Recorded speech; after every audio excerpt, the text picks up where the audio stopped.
But right now, not a divided China. Xi is at maximum power.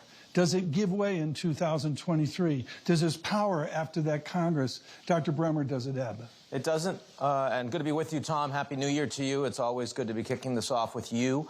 You know, there's no question that both for China as the second largest economy in the world, but also with Xi Jinping having consolidated so much power in his hands and using it in ways that are capricious and are not in any way transparent.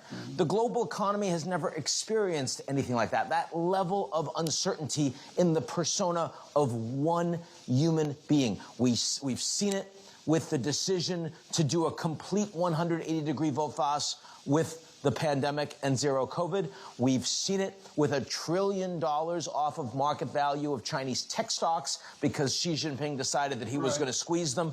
That level of uncertainty as China reopens their economy this year with no level of data that we used to get 5, 10 years ago from the Chinese even is an enormously concerning issue. This is important, and this goes to your colleague in crime on this, Elizabeth Economy at CFR, now as Secretary Raimondo at Congress.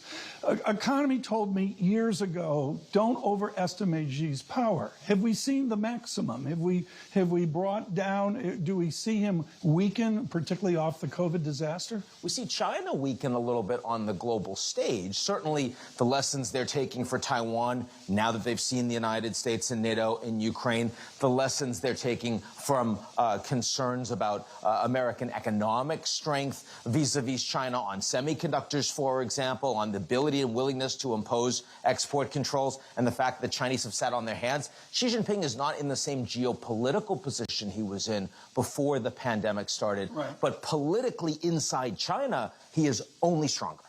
And that is the nature of the risk for 2023. How does it permeate? Now, you lead with Russia in the top 10 risks, but how does China permeate out to all the other thinkings of the top risks this year? They just seem to dominate every conversation. Well, it's not that the Chinese do it. It's something very specific does, which is that in a time that the United States democracy and economy is actually coming out more resilient and stronger than anyone out there would have imagined 1, 2, 3 years ago, we are seeing around the world a significant number of super empowered individuals who aren't getting great inputs from experts, who are able to act with impunity, and are not getting what they want in various ways on the global stage. Putin is one, Xi is another, the Iranian supreme leader is a third, and a small handful of tech centibillionaires are a fourth. And those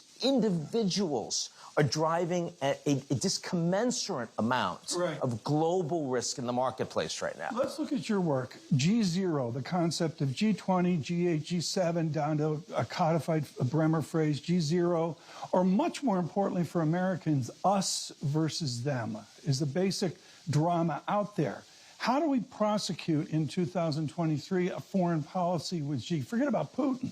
How do we prosecute a foreign policy with China that gets something done 12 months from now? Well, two different ways. On the competitive side, you lean into American strength, which turns out to be national security broadly defined. So in the same way that the Germans have made mistakes for decades, and the Europeans are at large, and letting too much of their energy security lean on Russia, the Americans have let too much of our technology national security lean on Taiwan 100 miles away from the mainland. Now, what we are now trying to do, not just for the United States, but with allies as well, is say we're going to redress that. We're going to redress it because of national security. So you, the Japanese, you, the South Koreans, you, the EU, the UK, the Canadians, you're all going to be with us on these export controls for anything the Chinese could use that would threaten our national security directly. And that's a policy that will align the G7 more broadly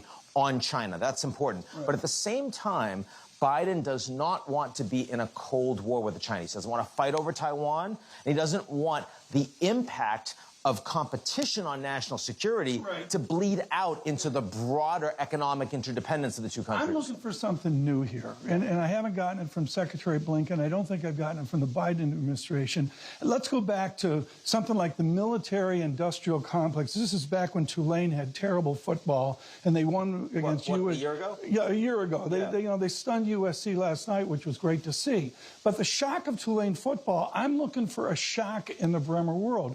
In your top risks, what's the thing our viewers and listeners have to look for 6 months and 12 months from now? Well, the shock that comes from a Chinese leader that is making policies. I mean, the end of zero COVID, a lot of people thought that it was going to be incremental after he secured power for that unprecedented third term in the party Congress. Right. He didn't move away from it at all. No, it shocked everyone. No one was expecting this, even 3 months ago, even 2 months ago. Correct. Why? Yeah. In response to sudden demonstrations, the information got to him, and he, as an individual dictator of the second largest economy of the world, made that decision. We're going to see more uncertainty of that kind from the most powerful individual on planet Earth in 2023. Putin is in a corner. I want to finish up here on China because we're going to talk to Bill Dudley later. We're going to talk to Mr. Rudd of Australia later. And of course, focus on Europe. We'll do that, folks, here in a bit with Carl Bildt. Okay, fine. But is the chemistry of China changed? The history is it's city-states like Shanghai and the new Hong Kong and all that versus a federal Beijing. That's right. Is that traditional calculus still in place? Haven't seen it since Mao, what's happening right now. And at the time of Mao, the enormous amount of uncertainty in China didn't matter to the global economy. They weren't interconnected to it, and they were vastly less powerful. We today have the same level of concentration of power that you had during some of the worst episodes, chapters of Chinese history. How should the U.S. respond to that concentration, the autocratic power? With confidence, but also with strategic patience. In other words, take shots when you know they are important with allies strategically. The new policy that you see from Biden is on semiconductors and export controls. Right. That is containment at the sea change. But in other areas of the economy, don't allow that to dictate what you're doing. We've got 1 minute here. We've got to get back to John and Lisa on the markets. Very, very importantly here, do you see a rekindling of what I'm going to call from World War II a MacArthur isolationism? No, not at all. Not at all. The Republicans don't want that? It's not that they don't want it. It's that everyone that throws money around in the United States strongly wants to ensure that doesn't happen. Furthermore, no American allies on the global stage want it. Not one. Not one. Not the Japanese, not the Europeans. Biden cares about that. 30 seconds. John Farrell demanded I ask you this question. You nailed Merkel in Germany 2 risks ago, top 10 risks ago. Did Merkel fail in Germany? Did Merkel, is the reason we're where we are in Europe right now, to tease to Carl Bildt, is it because Merkel failed? Merkel failed on energy policy, and now they are paying the price for that. The European Union is stronger today, in part because of work that Merkel did. So you have to give her a middling grade.